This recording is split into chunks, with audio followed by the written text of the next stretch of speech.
Bonjour à tous et toutes. Une vidéo aujourd'hui pour parler des relations. Pourquoi des relations? Parce que j'ai beaucoup travaillé ce thème, étant moi-même Balance, de signe solaire. J'ai beaucoup travaillé l'axe Bélier-Balance, qui est l'axe des relations. Et quand je dis travailler, ça n'est pas seulement étudier cet axe, c'est surtout par l'expérience, avoir traversé des expériences qui m'ont permis de, de jauger, de comprendre et ayant cet outil de l'astrologie, ça m'a permis de comprendre ce que je traversais aussi. Donc l'axe relationnel, je trouve il est très compliqué. En même temps, on est là pour vivre des relations et les relations nous confrontent à l'autre. Ces relations nous permettent de nous identifier un petit peu plus et en nous identifiant plus, de pouvoir se positionner, de pouvoir revenir à soi et s'écouter soi, aller voir quel est notre bonheur, quelles sont nos envies et comment on décide de vivre notre vie. Mais dans tout ça, c'est important de partager et donc de pouvoir trouver cet équilibre entre s'écouter, se respecter et partager avec l'autre. Puisque vivre en ermite toute notre vie, on ne vit pas vraiment. On ne vit pas vraiment cette expérience de la manifestation sans partager. Alors oui, on peut partager avec la nature, on peut partager avec les mondes subtils, on peut partager avec les animaux, mais l'interaction humaine est quand même très très riche et ça vient vraiment nourrir une part de soi. Il y a comme le fait de rester dans un ermitage, ça nous propose de pouvoir revenir à soi et d'être dans cette écoute aussi effectivement des mondes subtils et de la nature et des animaux. Mais rester dans cette posture-là, en tout cas c'est mon expérience, ça éteint quelque chose en soi. Parce qu'on est humain et qu'en tant qu'être humain, on a ce besoin fondamental d'être en relation et de pouvoir partager avec d'autres.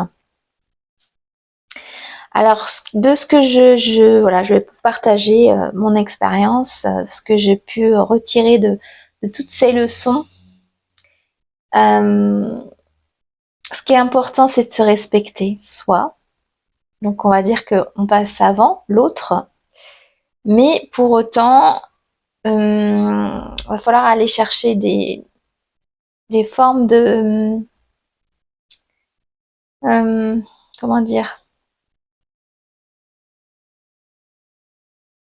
c'est pas se soumettre, c'est pas du tout ça, parce qu'il faut sortir de cette soumission qu'on croit qui est la relation.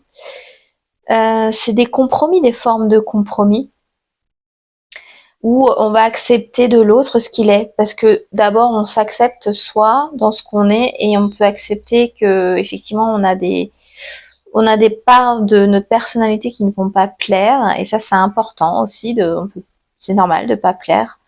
C'est normal de pas plaire à tout le monde, c'est normal de pas faire tout ce qu'il faut pour être aimé, on n'est pas là pour ça. On est là pour déjà s'aimer soi et ensuite aimer l'autre aussi avec tout ce qu'il est dans sa globalité. Et donc pour ça, ça demande d'entrer en relation et de pouvoir accepter que certaines formes chez l'autre ne sont pas adéquates à ce qu'on peut ressentir en soi ou ce qu'on peut observer. Depuis petite, je vois les schémas structurels au niveau des relations, c'est-à-dire que j'ai une vision, pardon, j'ai une vision en fait dans l'espace. Alors ça peut paraître bizarre à expliquer. Quand je vois les gens entrer en relation ou dans une relation, j'observe des lignes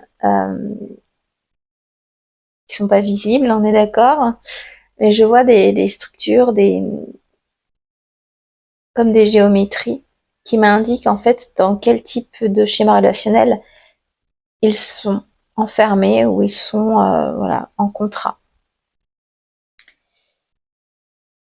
Et c'est mon expérience qui m'a permis de prendre conscience de ça, quelque chose que je voyais depuis enfant. C'est une forme de conscience qui a fait que je me suis sentie toujours à l'écart, en dehors de ce qui se jouait devant moi. Parce que de ce que j'en ressens, c'est que j'avais à aller justement euh, comprendre ce schéma, cet axe, bélier-balance. Aujourd'hui, ce que je me rends compte, parce que j'ai exploré énormément le monde subtil, j'ai exploré l'énergétique, en, je suis encore aujourd'hui en réception d'enseignements autour de la philosophie essénienne qui m'a toujours parlé. Pour moi, je suis arrivée avec ça dans mon être. Et c'est ce qui m'a guidée très longtemps, encore maintenant, et je me rends compte qu'aujourd'hui que ça apporte ce nom finalement. J'ai toujours été guidée en fait vers une philosophie de vie euh, qui s'approche très pour trait à cette philosophie essénienne. Je vous dis ça parce que donc j'ai pu faire l'expérience du monde subtil, de l'énergétique, et donc je continue à déployer tout cela. Et pour moi, il faut faire attention en relation à pas tout mélanger. Que ce soit en relation amoureuse ou en relation amicale, euh, quand on est sensible et à l'écoute, les personnes en face ont tendance à se servir de cette capacité et à venir déverser leur émotion en fait, parce qu'ils ont besoin, ils vont pas bien, ils ont besoin de parler. Donc on va nous appeler pour vider son sac. Alors c'est sûr que quand on a cet amour et cette capacité d'écoute, cette compassion, on va écouter, on va accueillir et quelque part on va prendre en fait le sac poubelle qu'on va nous donner. Donc on va le prendre pour débarrasser l'autre. Et ça c'est pas en justesse. Pour moi c'est pas du tout sain ce type de relation. Quand on va pas bien, qu'on a des états d'âme, il y a beaucoup aujourd'hui de thérapeutes différents qui sont là pour être à cette écoute. Et la différence, c'est que quand on en fait son métier, comme je le fais, c'est que on apporte des clés. C'est-à-dire que la personne, elle vient, elle va venir exposer ce qui ne va pas, exposer son problème, sa problématique. Et moi, comme d'autres, en tant que professionnel, on n'est pas juste là pour écouter. On est aussi là pour l'accompagner à sortir de sa problématique. Et c'est à elle de s'en sortir. Donc pour ça, on donne des clés, on donne des outils, des choses à faire. C'est la personne qui va elle-même se sortir de son mal-être. Et c'est important de retrouver cette autonomie dans la guérison, j'ai envie de, comme on peut appeler. Pour moi, c'est une réharmonisation. La personne doit être actrice de son harmonisation. Elle doit prendre les rênes, elle doit se responsabiliser. Et en fait, c'est trop facile aujourd'hui de se dire, bah non, je vais aller parler à une copine, je vais aller parler à mon compagnon, je vais aller parler à ma compagne pour me décharger et ça ira mieux après. Non, parce que si ça va pas, c'est que quelque chose est à réharmoniser. Et c'est pas juste en refilant la patate chaude à quelqu'un d'autre que le travail se fait.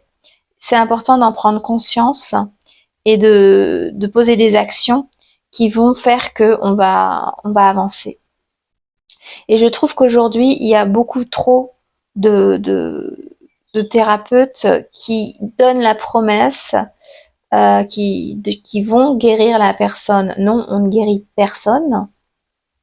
On a des outils, on a l'écoute, on a l'analyse, on a le magnétisme qu'il faut pour accompagner l'énergie, la vibration qu'il faut pour accompagner, pour élever, pour sortir de certains états. Mais pour autant, c'est pas nous qui guérissons. La personne, elle doit se responsabiliser de son évolution. Et parce que sinon, voilà, c'est remettre son pouvoir.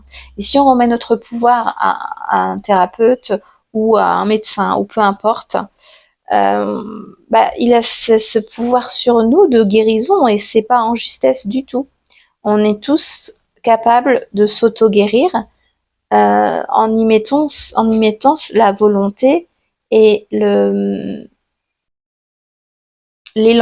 de vie. Les accompagnants autour vont avoir des clés, des outils pour amener à ce que vous puissiez poser des actions dans votre quotidien. Voilà pour moi la définition un peu de ce que en tout cas ce que j'aime partager. Moi, c'est un partage aussi, ce que je transmets. Les personnes viennent me voir quand elles ont une problématique, mais c'est un partage que je leur transmets. Et comme quand je fais de l'énergétique, c'est un partage d'énergie. C'est pas moi qui agis, c'est que je me mets en posture pour que l'énergie de vie, l'énergie générale, l'énergie universelle agisse. Et c'est un partage. La personne, si elle arrive sceptique et qu'elle n'a pas vraiment envie d'aller mieux, l'énergie ne passera pas de manière optimale. C'est pour ça que avant chaque soin, il y a une part de discussion, une part d'écoute, où là je ressens où ça se positionne au niveau du blocage, sur quelle sphère, et en fonction de la sphère, on voit après ce qui est nécessaire. Donc ça peut être différentes choses, des fois des exercices à mettre en place dans sa vie, des fois un soin énergétique de réharmonisation, en sachant que rien que le fait d'avoir cet échange et ce partage, il y a une harmonie qui se met en place, puisque moi j'appelle dans ces moments-là, ce que j'appelle en vous, qui me parle, c'est votre être, votre essence originelle, et c'est ce qui me permet d'avoir des réponses alignées en justesse à votre être, et pas seulement à ce que ce que je souhaite. Moi, peu importe, je ne souhaite rien à part que vous vous sentiez mieux. Et je trouve que c'est important de le poser ici parce que les gens il y a beaucoup de personnes, je trouve, qui font appel à des thérapeutes pour avoir une solution tout de suite, et ils se déresponsabilisent totalement de la guérison. Et ça, c'est pas possible. Ça amène beaucoup d'abus, puisque les thérapeutes qui maintiennent ça sont dans l'abus de pouvoir quelque part. C'est-à-dire que c'est eux qui vont décider combien il y a besoin de séances. C'est eux qui vont décider. Voilà, ça peut aller ça peut aller très très loin dans l'abus juste pour pouvoir continuer à avoir ce client régulièrement, inventer des choses. On aura toujours des choses à retravailler. Enfin, c'est pas possible. À un moment donné, faut savoir avancer pour aller mieux, et pas juste se dire ah, j'ai un truc qui va pas, je vais voir quelqu'un qui saura ce que j'ai et qui va faire en sorte que ça aille mieux. Non, la personne que vous allez aller voir va ressentir, avoir des indications sur ce que vous n'entendez pas, ce que vous n'arrivez pas encore à capter de votre essence, mais après, vous allez devoir mettre en action des choses pour que l'harmonisation soit pérenne. Même si on agit sur les différents corps, il y a le corps physique et la manifestation, ça passe par nos actions quotidiennes. Voilà, j'avais besoin de faire cette petite vidéo d'explication puisque voilà, je ressens qu'il y a une disharmonie totale sur la perception, en tout cas pour certains, de l'accompagnement, sur la perception de l'amitié, sur la perception de l'amour aussi. Aimer quelqu'un, c'est pas tout faire à sa place. Aimer quelqu'un, c'est pas se sentir utile. Aimer quelqu'un, c'est pas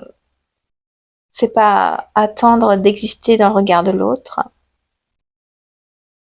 Aimer quelqu'un, c'est juste aimer partager. Il y a une interaction qui se fait et il y a un échange énergétique qui se fait dans ce partage qui est joyeux. La joie est primordiale dans nos relations et pour moi, l'amour le plus sincère se construit autour de la joie et pas autour des blessures et de la tristesse. La joie du partage, la joie de vivre, la joie, l'émerveillement, voilà, se reconnecter à cet enfant intérieur qui ne demande qu'à découvrir la vie. Et c'est bien fait. Sur ce, je vous souhaite une belle journée. N'hésitez pas si vous avez envie voilà, d'écouter mes prochains partages. N'hésitez pas à vous abonner, à liker, à commenter, puisqu'on sait que c'est comme ça que la chaîne va aussi évoluer. Et je vous dis à très bientôt.